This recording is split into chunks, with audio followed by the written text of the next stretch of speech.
Welcome to New Life Live with Stephen Arterburn. For 35 years, New Life has been transforming lives one at a time thanks to the giving hearts of you, our listeners. Our goal is to provide you with wisdom from God's Word to give you hope and help in life's hardest places. If you have a question you'd like to ask today, our phone lines are open.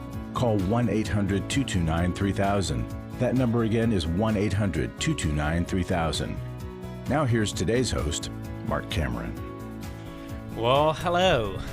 Welcome to today's show. I'm Marc Cameron. I'm on today with Jill Hubbard and Dr. Jim Burns. Dr. Jill Hubbard, by the way, the two doctors, some of my two favorite doctors. Jill is a psychologist here in private practice in Costa Mesa, California, co-author of Forgiving Our Fathers and Mothers. Yes, great book. And Jim is president of Homeward, and he is author of several books, including one that we mentioned, just a few that we mention often, Doing Life with Your Adult Children.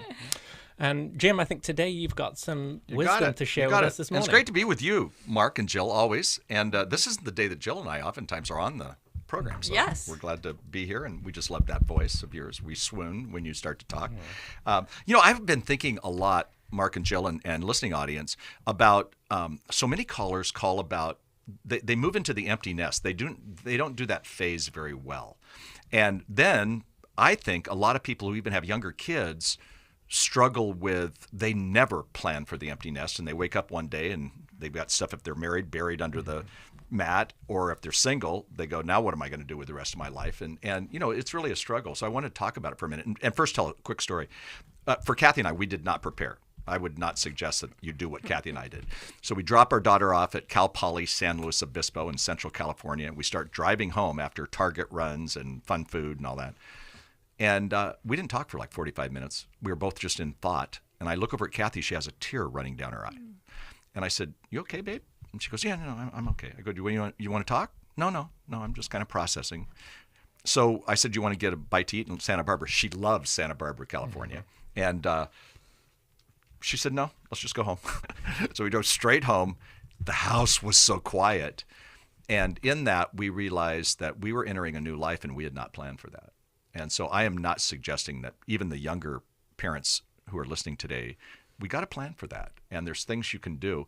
And I wrote a book called Finding Joy in the Empty Nest. And I've got a couple of principles, and I want to just share quickly a couple of them. One is when your child leaves home and their life fills up with fresh experiences, follow their lead, And whether you're single or whether you're married, a lot of times when we think about empty nest, we think about, married, but there's a lot of singles who enter the empty nest. And that's why I always say empty nest can mean empty home. Exactly. So you really do have to be thinking about that. Yeah, empty nest, empty home. And then also, you've got to reinvent the relationship with your adult children. People don't do that well. We hear this every time I'm ever on this show. We hear about people struggling with their adult children, estrangement issues. Mm-hmm. But it's a parallel journey. The parents don't know what they're doing. I didn't when my kids became adults. And the kids don't know how to be an adult. So there's this co-learning. And we've got to reinvent that relationship big time, help them become responsible adults. And then the last one I was thinking about was, if you're married, that it's time to rekindle the romance in your marriage. Because a lot of times we were so busy doing so much prep for the kids and the teen drama and chaos. And, I actually even missed the chaos and the drama. I never thought I would. I'm like, whoa, this is quiet. But so many people put bury their things under the mat. And so, again, just some suggestions to kind of get through that process at whatever stage you are in your parenting. Mm-hmm. Yeah, it's great thoughtfulness, Jim. One phrase that I learned from you from reading your book is transitional adults, because we don't just go from kids just don't go from kids to adults. No. There's this transition. No, so they kind of meander. That's not easy for parents. They do. Great wisdom. And hey, if you want to learn and have your question answered with wisdom from Dr. Jill Hubbard and Dr. Jim Burns, you can join us for the next 2 hours. 1-800-229-3000. Our call lines are open. Again, that number is 1-800-229-3000. We're waiting on your call, and we'll be right back after this break.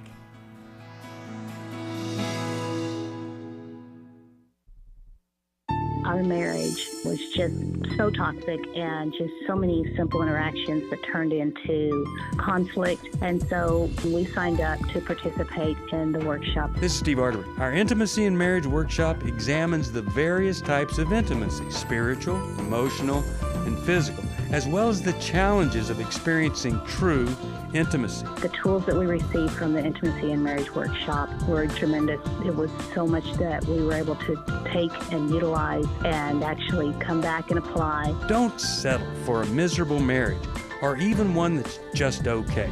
It's possible to have that great marriage you always want. The next Intimacy and Marriage Weekend is July 26th to the 28th in Washington, D.C. Call us at 1-800-NEW-LIFE to find out more or go to newlife.com. 1-800-639-5433. Best decision we could have ever made. There's no price that we can put on having healthy marriages.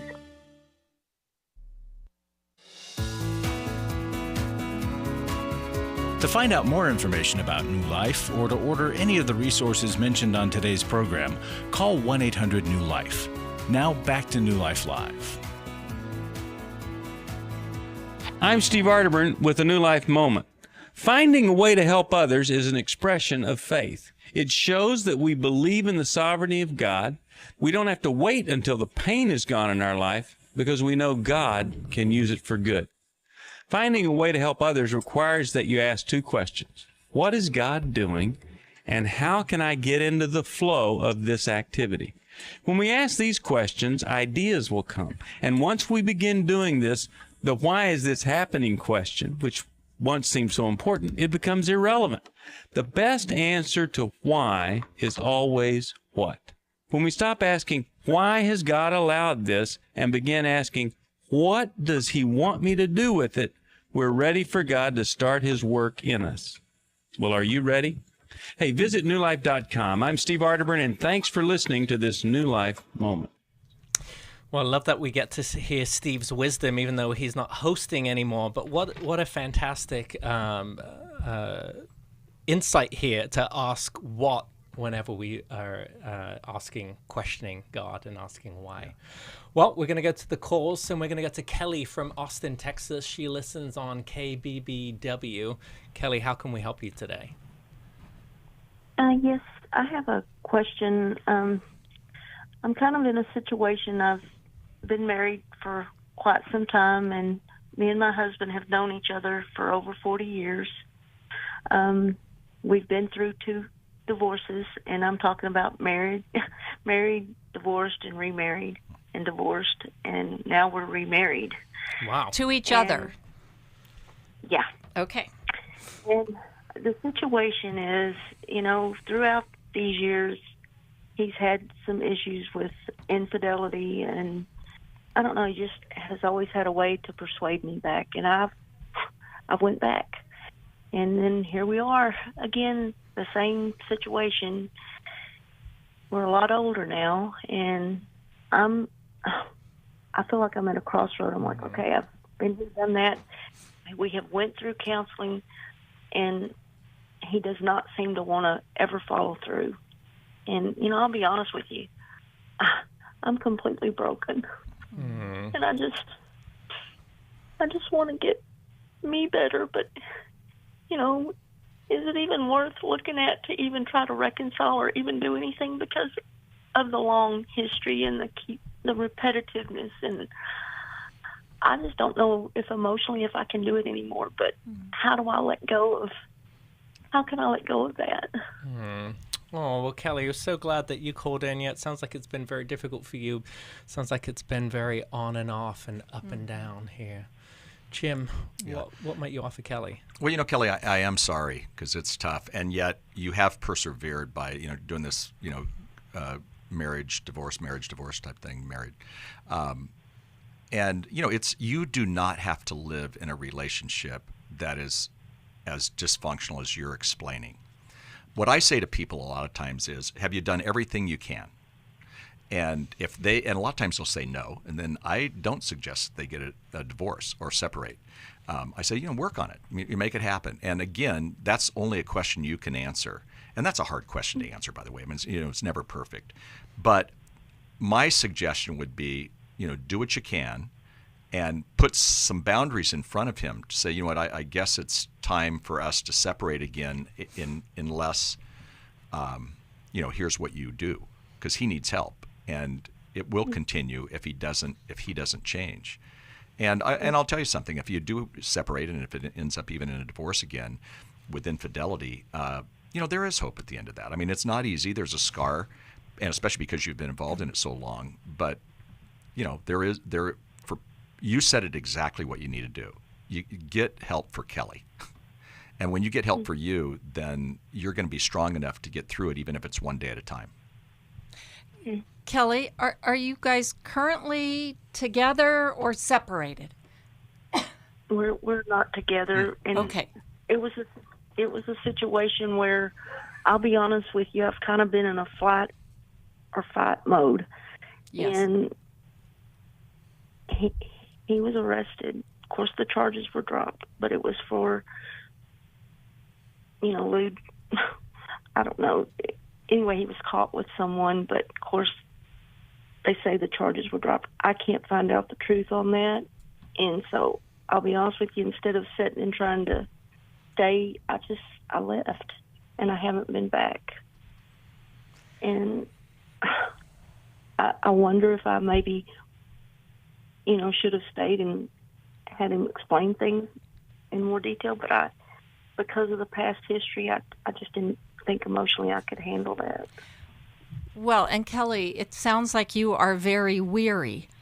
On the one hand, the two of you have a strong attraction to each other. When you get distance, then all the good that has drawn you together seems to come back into play. And I wonder what has happened over the years to where you forget. You forget what you've been through and forget what it takes to really make a change. So there's kind of this dance and this merry-go-round that you have been on. So it's really understandable, though, that at this point it's like, oh, wait, I am remembering a little bit. This is familiar. We have been around this, and now it may even be escalating in terms of his behavior. And that's really discouraging, because each time you go back in, there's renewed hope, and we're going to create something new. And yet the pattern has been the same. And so, Kelly, I think you do need people around you. You need to be in therapy yourself.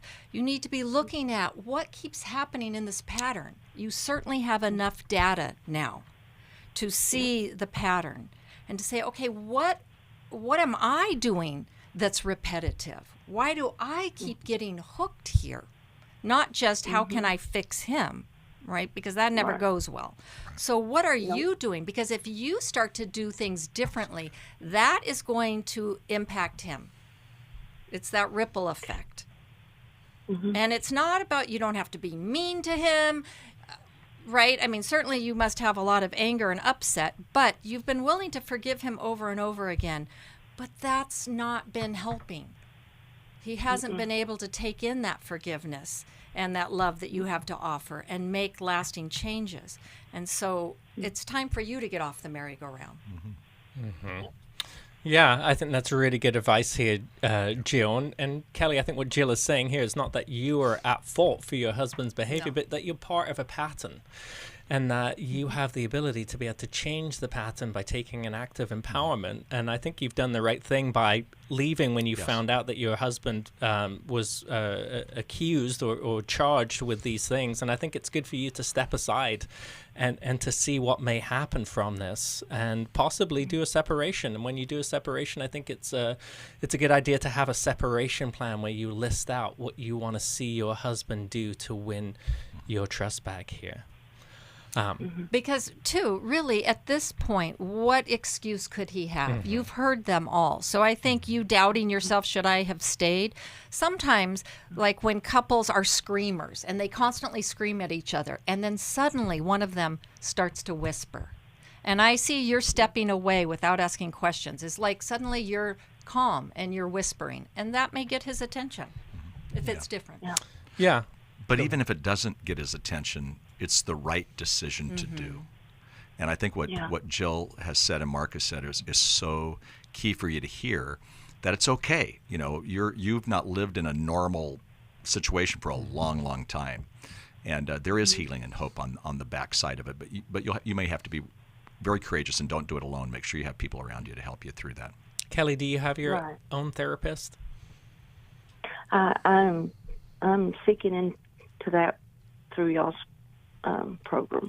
Okay, good. Yeah, well, hang on the line and we'll see if we can get you connected to someone, because I think that's going to be really key for you in your healing journey here. We're going to send you a copy of Worthy of Her Trust. I think that would be a good book for you to read through, and when your husband's ready or when you're ready to talk to him, even to give him that book to see what is required for him to learn how to build back trust with you so you can be back in relationship with him. Again, if you want to join us on the show today, it's 1-800-229-3000. We have call lines that are open, and right now we're going to go to a call that was submitted in by Juanita. And so if you don't know, if you don't have time to call during the times that we're taking calls live on the radio, you can actually submit a question in to us. And we will read it on air. And so the question from Juanita is, what should I do and say to my daughter and her family? They want me to divorce my husband, and I don't want him to go on vacation with them, even though it's already paid for. So here's the background. I have a difficult second marriage, the last 5 years of our 12 marriage in particular. My daughter and her family want me to divorce him. Since I'm still trying to heal my marriage instead of divorce, my family has uninvited my husband to attend the renewal of their wedding vow ceremony and vacation that we have all planned and has been paid for. They only want me there. I'm very hurt and angry. I do not want to hurt my spouse more by telling him my family doesn't want him around. My husband has an awkward personality, plus has some memory loss, which makes his social skills even worse. They believe I'm emotionally abused and I can't see it. I disagree. Yes, I have my own issues and have had lots of prayer and counseling. My daughter accused me of choosing him over her, but I think they should have told me their wishes before we spent $5,000 for the vacation to honor them. What should I do and say? This is a really challenging one. Jill, what are your thoughts? You had to start with me. This is challenging because you can see both sides to it. And it is a bummer to have put out that money and to have geared up. I'm wondering if Juanita has not been able to fully talk with her daughter. This is not her daughter's father, and so she's not as connected to him, and especially if there's some awkwardness to his personality. I don't know. Is he on the spectrum? Has he had a stroke? Right. We don't know. But maybe to sit and say, can we talk about this? Because I don't know what to do. Of course, you came before my husband. I would always tell my kids, especially in second marriages, that, yeah, you came first. I do choose you.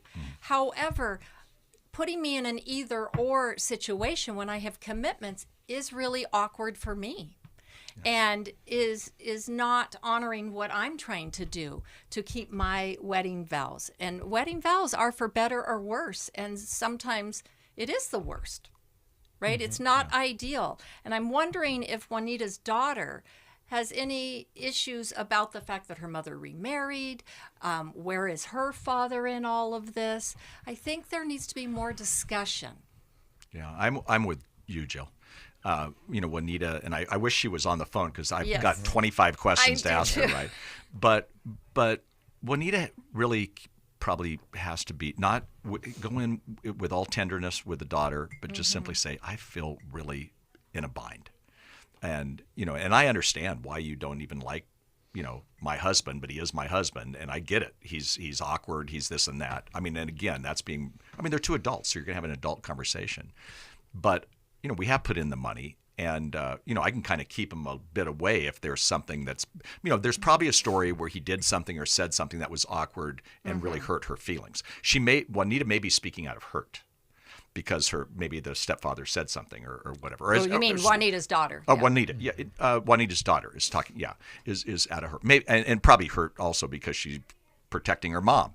But if it's not abusive, physically abusive or those things, she probably just needs to have that conversation. They come up with a plan to do what Juanita thinks is best. Well, and let me just say something about weddings. I certainly look at it differently at this stage of life than when I was getting married. In that marriage is a time for everyone. It's for family. It's for a giving away of a daughter. And so many times the bride is like, it's all about me. It's my day. Everything is my way. And yes, to a point, but I don't think at the exclusion of being insensitive to others. Yeah. Yeah, especially if you've already paid $5,000 for a wedding. I'm sure there is some kind of situation that could be agreed upon where, sometimes you can move boundaries. and you can say, let's agree to not talk about this while we're on vacation, and when we come back, then let's have a sit-down discussion about this. Well, if you need to have more than a sit-down discussion, we have Every Man's Battle Workshop Intensive coming up May 17th in Washington, D.C.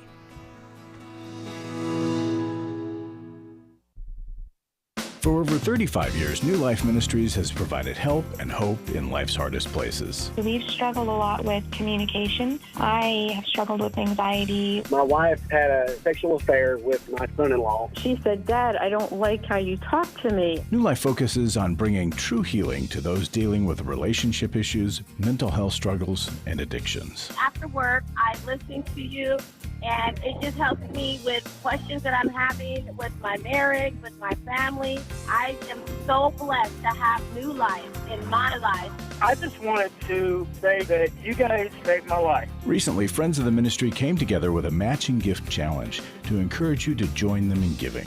Because of the matching gift, right now every dollar you give is doubled, up to $400,000. Giving is easy. Go to newlife.com/donate, text MATCH to 28950, or call 1-800-NEW-LIFE. And thanks for making a difference. Daniel Grossman on coaching. Coaches are really focused on the future and helping people to develop those skills and those strategies to help them move forward in their life. A coach really partners with you to focus on things like personal growth or health goals, spiritual growth, helping you develop in your career, or possibly strengthening your relationships, or maybe even breaking free from a negative pattern. If you need a coach for life, your career, relationships, your health and fitness, leadership, and more, call New Life today and ask about the New Life Coaching Network. Our coaches have been trained and screened with the same intensive process we use for our network counselors. Coaches use different techniques. Some like to use strategic questions and accountability, ultimately empowering you to take those next steps toward your goals. Take control of your life and take action to achieve your goals. Call 1-800-NEW-LIFE and talk to us about getting a New Life coach today. I really believe that everyone can use a coach in their corner. 1-800-NEW-LIFE.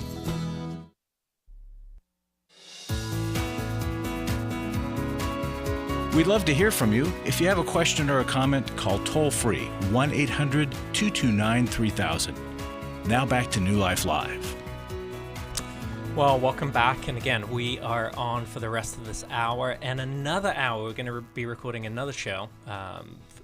And if you want to join us, it's 1-800-229-3000, where you've heard us say that life recovery is for everyone. And Steve is on today's episode of Life Recovery Today, sharing recovery principles that can help you get beyond life struggles. So if you missed the program on NRB TV this morning at 9 a.m. Eastern, you can watch it at liferecoverytoday.net. And today, right now, it looks like we've got Tricia, who's calling us from Dallas, Texas, listens on KWRD. Tricia, how can we help you today? Well, I just wanted to see if I could be a little bit of encouragement and, the reality of what the lady was living through, having married the man 3 times. Kelly? I married my first husband twice. I did not know what mental illness was or any of all the other things. Wonderful guidance that you give on your show, and thank you for letting me say this. Mm-hmm. The most important thing in that situation is safety. You know, when it gets to the level of what she spoke of in her life and the police being called and all that kind of stuff. Because, you know, we had some of that too. So God is so faithful, you know, when his children, first of all, go to counseling. Mm-hmm. With that, you know, really lean into the Lord, because I was still making not wrong, immoral decisions, but the guidance of like, what do I do next? So long story short, the last 6 months that we lived together, because he talked me to coming back, he'd say everything you wanted to hear. But anyway, so 5 times in the last 6 months, he asked me for a divorce. And 3 of those 5 times, he told me there was a shotgun in the corner, somebody was going to get hurt. Now, the 3rd time he said it, he said, there's a shotgun in that corner, and do you understand what I'm trying to tell you? And the Holy Spirit so sweetly tapped me on the shoulder and said, okay, we're done. We've done all we can do to save this marriage, this relationship. And I went and got boxes, and I lived in Alabama at the time, packed all my stuff up. I had a job offer of a place I used to work at, so God was so generous and merciful there. So I went and got a new car so I could get there, and I've lived through what these women are living through. So that decision, also the kindness that God gives us, it's like the Holy Spirit said, I'm not telling you that you can't love him, but I am telling you, you need to love him from a distance. So it is the strength that God gives us that we can, with God's help, survive it. And so she, I'm sorry, but it sounds like to me she really needs to get out of that she doesn't have to quit loving somebody. And then over time, as you seek the Lord and counseling, then, I see what I did wrong. The first time we got a divorce, I didn't go to counseling. I got advice from a well-meaning friend that was an attorney that I really respected. And he said, oh, you don't need to do that, blah, blah. Just get, 5 friends. But that's really not the good answer. The good answer is go to counseling and let someone help you walk through that. Trust the Lord to go on. Every relationship in life is a blessing. When we go to heaven, it's just you and him. It's not a blessing. It's not a circumstance. It's just you and him. And the more that we focus on him and our relationship with him, then life can be really great. I love it, Tricia. Thank you for calling and sharing. Wow, what a great comprehensive answer that you have here for Kelly. It sounds like you have had quite the story too. And I love that advice, that love from a distance. Yeah, Tricia, you are amazing, for one thing. Your advice is great. I want you to, you can come and join us here anytime in the studio, actually. Well, God doesn't waste anything, right? Right. Yeah. But one of the things that I appreciate what Tricia said was she used the word safety. And she had a need for physical safety when he started talking about the gun. I think a lot of people, if they have emotional, they're not safe. They don't see that as dangerous as the physical safe. Sometimes if somebody hit you or if they have that gun, well, now it's time to leave. But I think a lot of people don't understand that there is emotional safety as well. And so that's sometimes when you separate, when you are so emotionally wiped out because they're doing this number on your head, you're not fearing for your physical life, but you're really getting. Well, even with infidelity, yeah, there's a risk factor there. Yes. If your husband has been unfaithful, you have to go get tested. Yeah, right. And the Bible actually is clear on infidelity. People say, what does the Bible say about certain issues? And with infidelity, there's a reason for that. And sometimes it is that getting tested. What a painful experience to go through, period, which both Kelly and Tricia have gone through. So tough. But there's an emotional safety and there's a physical safety. Both are very important to get to a place of safety. Yeah, and in therapy, it doesn't matter what the presentation is in front of us. Whenever we have a safety issue, that takes precedence. And I love what you're saying here, Jim, too, because it's not just about physical safety. Yeah. We can have that panicky, out of control feeling when we feel emotionally unsafe when we we discover that somebody has cheated on us and is being unfaithful. Yes. And if that has been your experience, we have the Restore Workshop. It's July 12th through the 14th It's in Washington, D.C., and Restore is for women who are recovering from sexual betrayal. When you come to Restore, we really give you an outline to help you understand what experience you're going through now, and also equip you to leave with a plan for healing going forward. So if you need that, please join us July 12th through 14th, Washington, D.C. For most of my life, I've been dealing with an opiate addiction. Why is opioid addiction quickly becoming one of our nation's biggest killers? Maybe it's because it isn't only those who are addicted who are in denial. We did what I see so many parents do, is it can't be an addiction. There's something medically wrong. It's impossible to solve a problem when you don't know what you're up against, and families will try to find any explanation except the one that will put them on the right path. Alcoholism and drug addiction is a family disease. It doesn't affect just the individual. If someone you love is abusing painkillers, know what you're up against. It's time to admit it's addiction and seek treatment. Call us today at 1-800-NEW-LIFE. We have Christ-centered partner treatment centers around the country. Call 1-800-639-5433 or visit us online at newlife.com.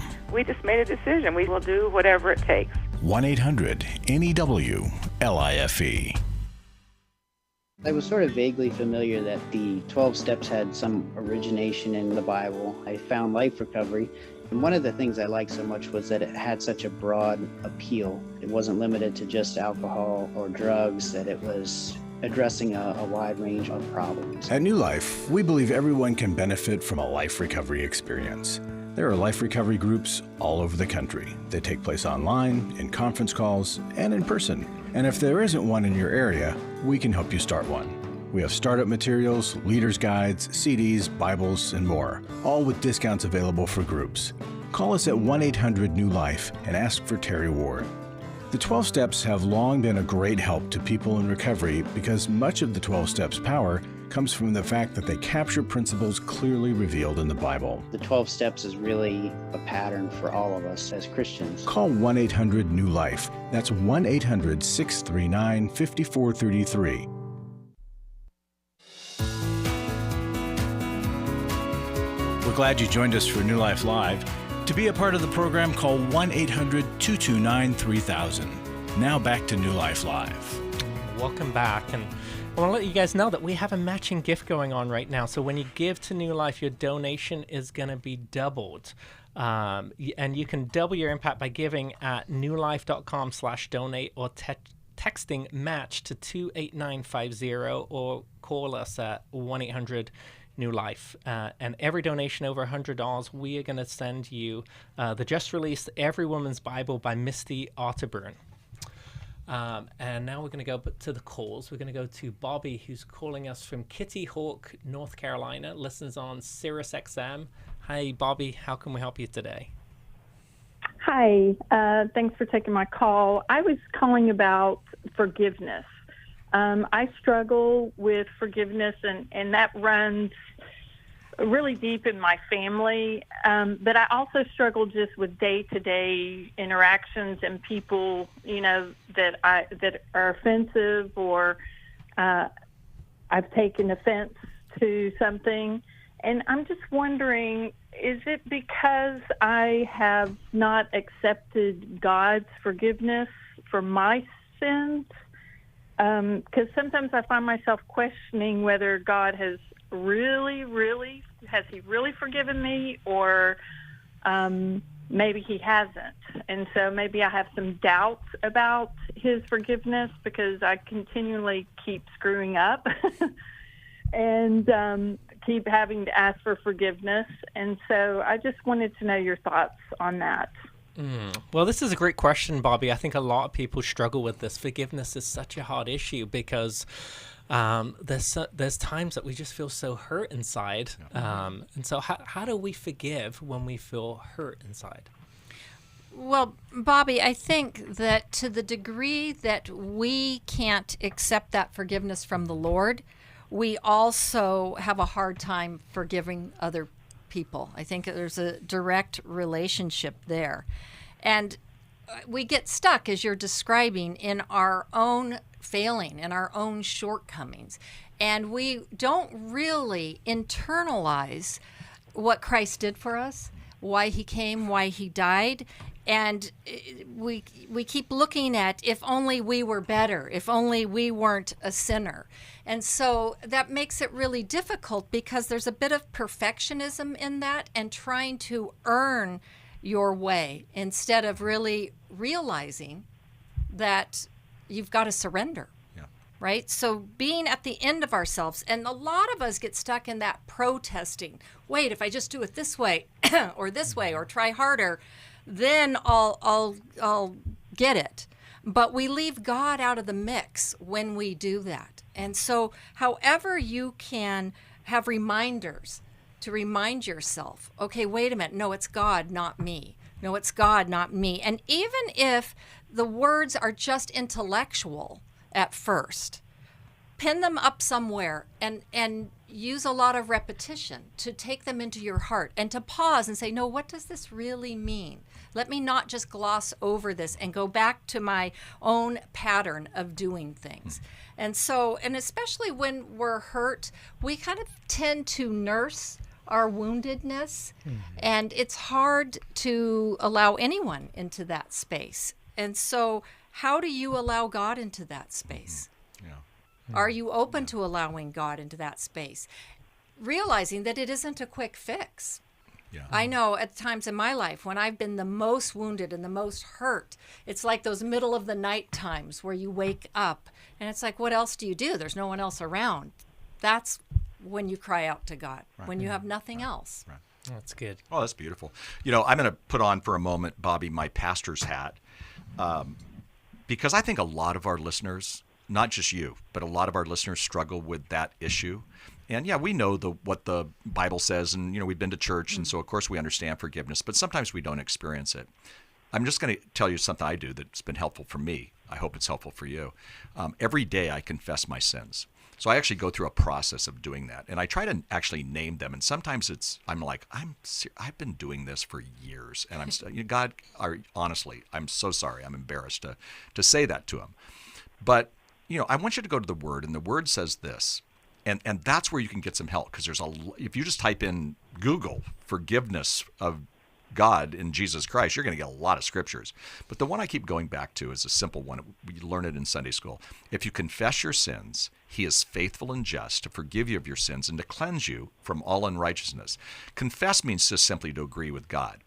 So first, take care of some of that forgiveness. I do that every day, and so at least I'm keeping kind of a clean slate. And because I've been trying to read in the Word on forgiveness, I'm aware that God's opinion of me is very different than mine. God's ways are different than our ways.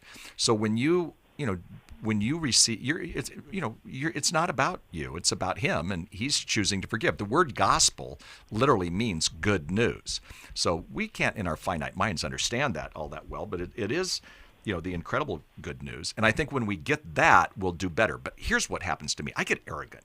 So I say, God, forgive me of my sins. And then I don't want to forgive, the people who have hurt me of their stuff, because that's being arrogant. Because if I'm asking God to forgive me, then I kind of need to forgive them. And I'm not saying you're arrogant. I'm just saying that's for me. But I have a phrase, and I've said this on the show before.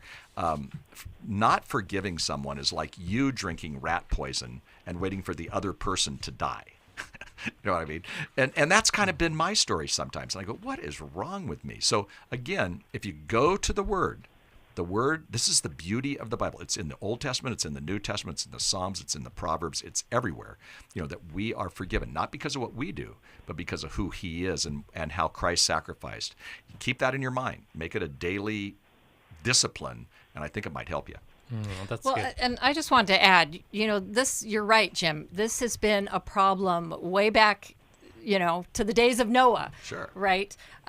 So you're not alone there. But I think when you said you are easily offended by others and have a hard time forgiving, I would look at that too, because a lot of times we develop a critical spirit because that's where we're trying to make ourselves feel better about us. So we become highly critical of others, just like we are of ourselves, but to kind of even the playing field. And so when you are easily offended, you're really needing to build up some resiliency.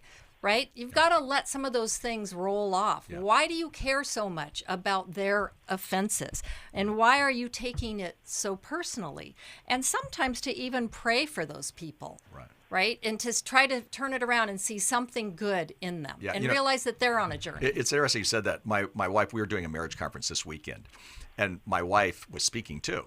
And she said, I have trouble sometimes because I have high expectations of others, because she said, I'm a perfectionist. I have high expectations of me, so I assume. She goes, it's kind of easier with Jim. She turns to me in front of this big crowd, and she says, Jim doesn't have as high expectations about himself.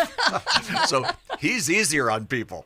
And I laughed because I think it was a backhanded compliment. But, maybe I say that and we say that in jest, but Bobby, maybe your high expectations of yourself get in the way of, people letting you down.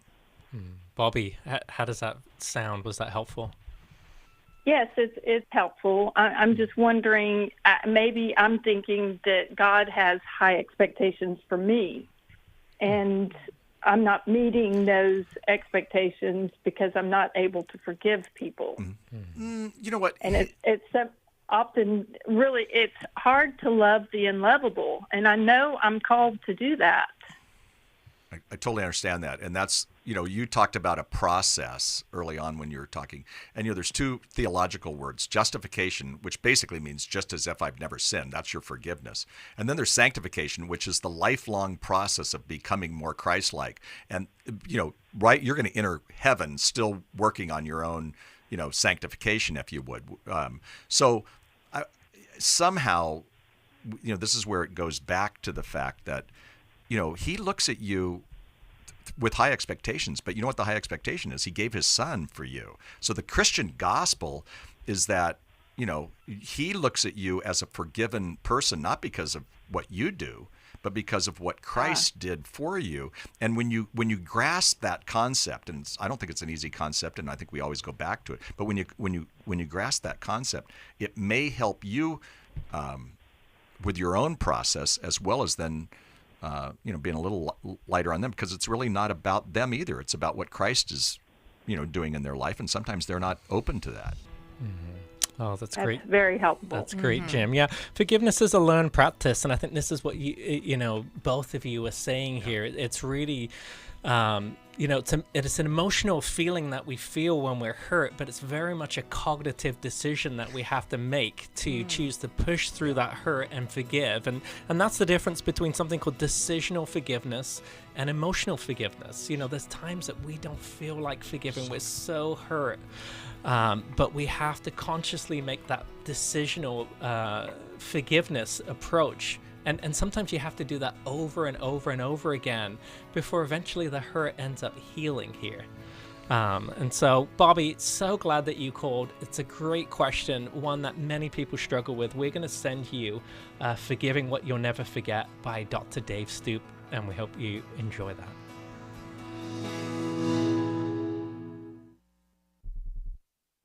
We all face days where life throws us a curveball and our routines or plans get disrupted. Things we wanted to do are forced to take a backseat to the unexpected demands of the day. If you normally listen to New Life Live on a radio station, well, you might not be able to that day. And on these hectic days when you're feeling stressed or frazzled, hearing the sound of counsel given on New Life Live is just what you need to navigate the unexpected things of life. Every time I'm troubled or I have a problem, I'll cut on New Life, and there's always something that is said that is helpful to me. By listening, I have learned more than I can ever express about how God wants me to live. Download the New Life app for the easiest way to listen wherever you are and at a time that's convenient for you, or watch the show on our YouTube channel. You can even subscribe to our podcast from your favorite podcast provider. You never have to miss a day of New Life. Wherever you are, we are. I've been listening to New Life for many years, gone to a few workshops. I want to support a ministry that helps people connect with God and with others and gives them the tools to help transform their lives. You can help New Life Live stay on the air by joining Club New Life today. When you sign up to support us monthly through Club New Life, We'll send you the new member thank you gift of all 8 100-day devotionals, including 100 Days of Healing, 100 Days from Freedom from Shame, and 100 Days of Freedom from Anger. There are also ongoing benefits like the monthly Club New Life CD or download, access to the Club New Life video library, quarterly resources, free shipping on purchased resources, discounts on workshops, and quarterly online meetings with Steve. Call 1-800-NEW-LIFE. Support Club New Life, and together we can help hurting people find help and hope in life's hardest places. Call 1-800-639-5433 to join Club New Life today.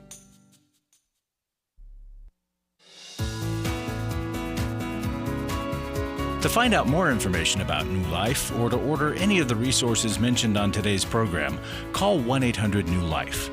Now back to New Life Live. Well, welcome back here. And if you're on the calls right now for our show, hold on. We have another show coming up too. And if you want to join us on our second show, 1-800-229-3000. And if you've ever wondered if you truly have a healthy marriage, we have a free short quiz to help you assess your marital health. And you can find that on the Intimacy and Marriage event page at newlife.com. Right now, we're going to go to Randy from Dallas, Texas, who listens on KWRD. Randy, how can we help you today? Well, thanks for taking my call. I listen to your show all the time. My wife and I have been married for 43 years, and we have 4 daughters. One of our daughters was divorced and remarried, and I just wanted to clarify something I thought I just heard. It was something about someone had been married, they got divorced, they had kids, and then they remarried. And I think the statement was that because their kids came first, they came before, or they were more of a priority than their new husband, which when I heard that, I thought, okay, did I mishear that? That doesn't jive with me biblically. So I wanted to just get clarification on that. Yeah, it's a great question.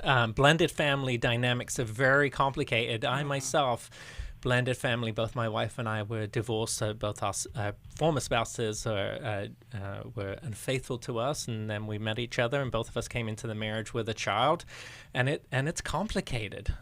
Jill. Okay, so Randy, I said that, so let me clarify a bit, because you're right. It was not a biblical statement. It was more of a practical and emotional statement that I think kids, and I'm someone who was a child of divorce, and I have also been divorced. So I've been on both sides of this. Haven't been remarried yet. But I think it's important that the kids know that they are a priority, and the fact is they were there first. Now, that doesn't mean you aren't biblically still supposed to have a hierarchy and honor your husband. I think when you go into remarriage, you want to do that. But dynamically, emotionally, practically, the kids also really need to know that they're a priority and that mom or dad has not gone off the deep end with this new person and suddenly they're out in the cold. Because for a kid, their foundation is torn apart. It's different for us adults, right? It's horrible. Divorce is horrible. It's sad, but we're adults. For kids, their whole world is turned upside down. So I think it's really important that they know that they are a priority and that they were there first so that they have some say-so. Yeah, so you're talking about more, Jill, also recognizing who might be the more vulnerable person in this party, right? Because when two people decide to get married, they're the ones who are making the decision. Oftentimes kids are not involved in that decision making, and they're just brought along into.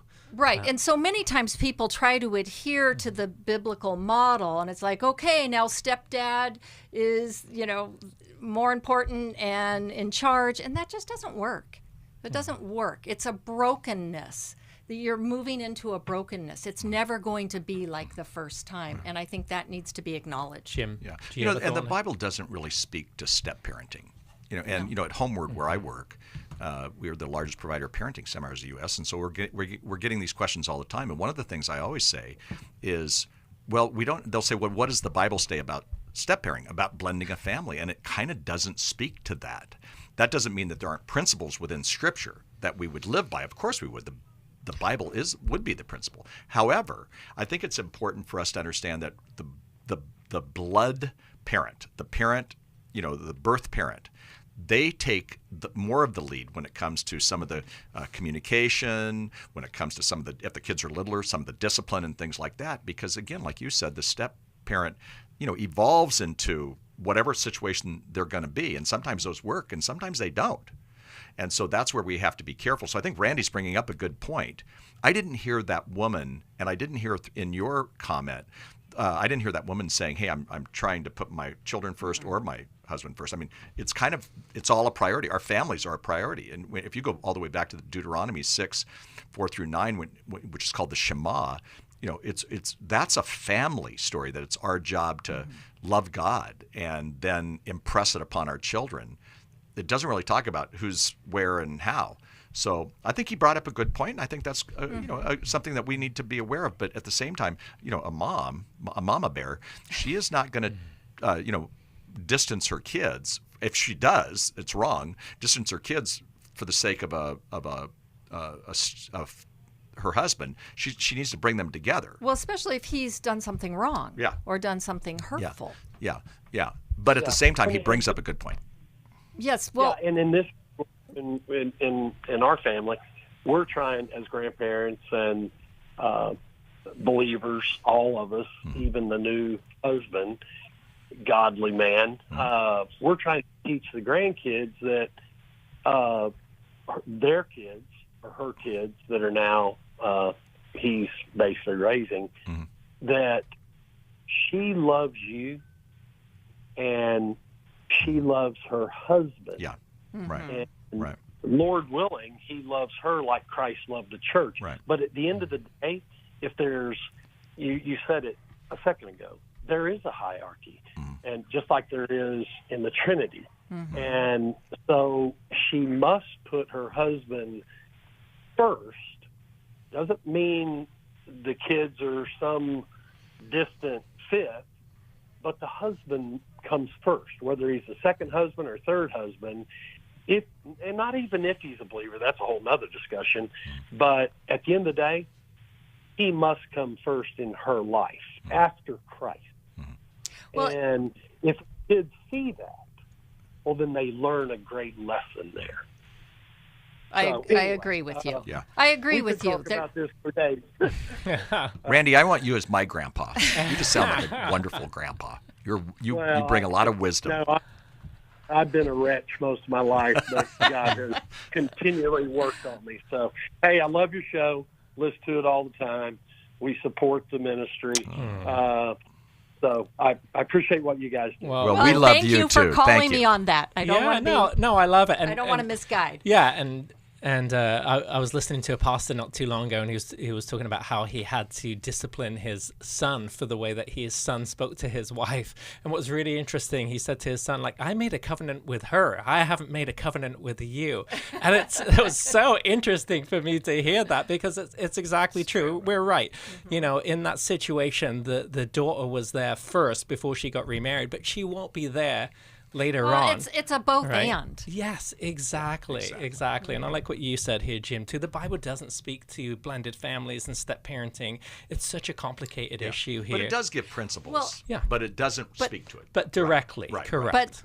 But there is that Old Testament idea of when someone dies and the new husband comes in, that's the brother, it's to carry the bloodline of the kids. Yeah. Great question. But we won't get into that. Yeah. Thanks so much for calling, Randy. So glad that you did. So glad that you're a faithful listener. We're going to send you a copy of How We Love Our Kids, just a fantastic book to guide you through how to have conversations and draw your kids out. And also how to learn how you are bonding with your children and how your children are learning to bond with you. Well, if you're on the phone lines right now, please stick around, stay on. We're going to get to your call here. We're having another show here, so if you want to call in 1-800-229-3000, you can get in on our next show, which is going to be recorded right after this. Thanks so much for listening today. We appreciate you. We value you, all of our listeners and supporters. We'll see you next time. Thanks for listening. We hope this program has helped you by giving you insights for handling the challenges you face in your life. We want you to know that we're here for you, but you also need to know that New Life Live is a listener-supported ministry. To make your donation or to get any of the resources mentioned on today's program, call 1-800-NEW-LIFE. That's 1-800-639-5433, or write to us at New Life Ministries, P.O. Box 1029, Lake Forest, California, 92609. Please join us again tomorrow for New Life Live.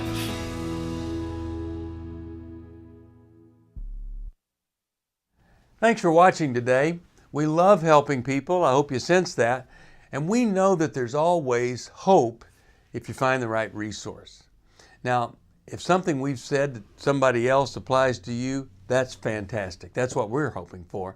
But also, if you want to join us directly, you can call 1-800-229-3000 between 1 and 3 Eastern Time, Monday, Tuesday, and Wednesday. Those are the best times to get through. And while you're here on YouTube, check out these other videos that we've done to help people see where they could grow or a different path to take. And if you do that, would you give us a thumbs up on the video, and please subscribe to this channel. There are many ways that we can help you outside of the radio program, and it's very hard for some to pick up a phone and dial 1-800-NEW-LIFE. But when you do, we put you in touch with somebody who cares about you, knows all the resources out there, and they're going to find the best for you. There is no reason to struggle alone. I hope to see you tomorrow. Hope you'll invite somebody else to come and join that maybe needs just a little bit of help along the way. I'll see you next time.